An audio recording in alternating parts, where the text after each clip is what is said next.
The fall of the Philippines during World War II marked the start of one of the darkest chapters in Philippine history.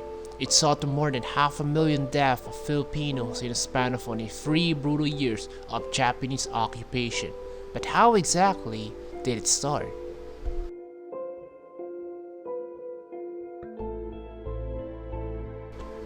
Before the war, Philippines is the only colony of the USA in Asia, sold by Spain, its colonizer, for 333 years at the Treaty of Paris to end the Spanish-American War in 1898. This ultimately culminated to the start of the Philippine-American War, which short-lived the birth of this new nation. By 1934, the Philippines was already in its path to independence after the Tadings-McDuffie Act was signed, granting the Philippines its independence in 1946. In effect of that, the Philippine Commonwealth was established the following year, with Manuel L. Quezon as its president. Meanwhile, further east, the Japanese Empire continued to grow its military to fulfill its imperialist ambitions in Asia. By 1931, Japan invaded and set up a puppet regime at Manchuria, and by 1937, they began their full-scale invasion of China. Wary of the aggressive Japanese expansionism in Asia and their subsequent defensive alliance that formed the Axis powers with Italy and Nazi Germany in 1940, USA placed an oil and steel embargo on Japan to curb its war effort. These two resources are crucial to Japan's wartime production and is very dependent to imports, as oil and steel production in Japan is low. This tipped even more Japan's hand to look for other places with rich resources such as oil from British-held Malaya and rubber in the Dutch East Indies. The war in the Far East looms far more real than ever, with these two superpowers involved. Both sides have started their preparations for the imminent clash.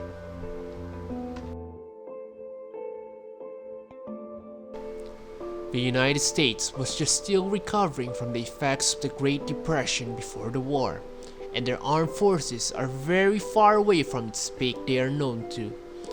In 1941, their armed forces, especially in land and air, is just not as equipped and experienced for a full-scale war, much less a war overseas. Their navy, on the other hand, is considerably more formidable, but the Japanese are well aware of this. To send a strong message to Japan, an armada of battleships and carriers were sent to Hawaii. Meanwhile, already then retired General Douglas MacArthur was recalled to active service to handle an important strategic objective: the defense of the Philippines. With the Philippines location around China and Southeast Asia, Japan and America know strategical importance in asserting dominance around the region. Thus, it is certain that the Philippines will be the primary target of an invasion in the opening days of the war. The United States Army Forces in the Far East, USAF for short, was organized in July 1941 to meet this threat, with General MacArthur as its commander. At its inception, USAF was consisted of 22,532 men.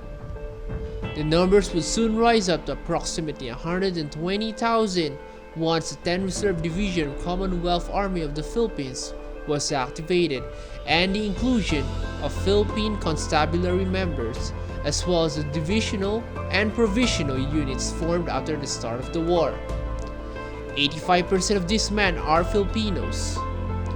Due to the urgency of the mobilization, many of them were ill-trained and ill-equipped. A good description on the situation can be read on Morton's Fall of the Philippines. Training facilities and equipment were almost non-existent. Target ranges had been hurriedly improvised, but many units went into battle without ever having fired their weapons. There was a serious shortage in almost all types of equipment. The clothing was old and much of it not fit for use. Shoes were rubber-soled and quickly wore out. The uniform usually consisted of the blue fatigue suit, and when that wore out, anything that could be found was put to use. There were serious shortages in personal equipments, blankets, mosquito bars, and shelter hubs. The supply of Enfield and Springfield '03 rifles was adequate, but that of the many other weapons, entrenching tools, gas masks, and steel helmets was not.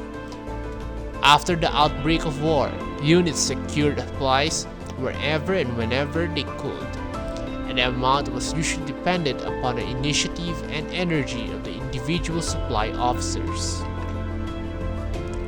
With the state of ground forces, reinforcements to the USAF was the highest priority of the War Department. 1 Coast Artillery Regiment, 1 Ordnance Company, 2 tank battalions for a total of 108 M3 Stuart tanks, and 50 M3 gun motor carriages arrived in September and October 1941. The additional light tanks and half trucks were a welcome addition as mobile force aside from the horses of the 26th Cavalry of the Philippine Division. Additional troops and transport ships carrying approximately 1,100,000 tons of equipment that would have solved the shortages of the Philippine Army and supplement the American units were already on their way, but never arrived as war erupted. The newly formed Army Air Corps proposal to move a bulk of their reserve fighters and bombers in the country was also approved on July 1941. By December, 74 medium and heavy bombers like B-17 Flying Fortresses and Douglas B-18 Bolo bombers, as well as 175 fighters, including the P-35, B-26, and the latest P-40s, were stationed in the country. Airfields in Luzon and Mindanao were developed in a short amount of time, but air defense systems such as radars, anti-aircraft guns, and man-trained for air warnings were inadequate. The bulk of the US Navy's warships were in Pearl Harbor, with only the Asiatic Fleet consisting of 1 heavy cruiser, 2 light cruisers, 13 destroyers of World War I vintage, 6 gunboats, 6 motor torpedo boats, and 29 submarines were docked in the Philippines. All of these reinforcements and preparations were already a stark improvement compared to what it was a few months back, but it will soon be proved if these efforts just fell too short and too late when war finally came. If you like this video, please be sure to leave a like or comment, and feel free to share videos with your family and friends, and don't forget to subscribe to our channel for more upcoming videos.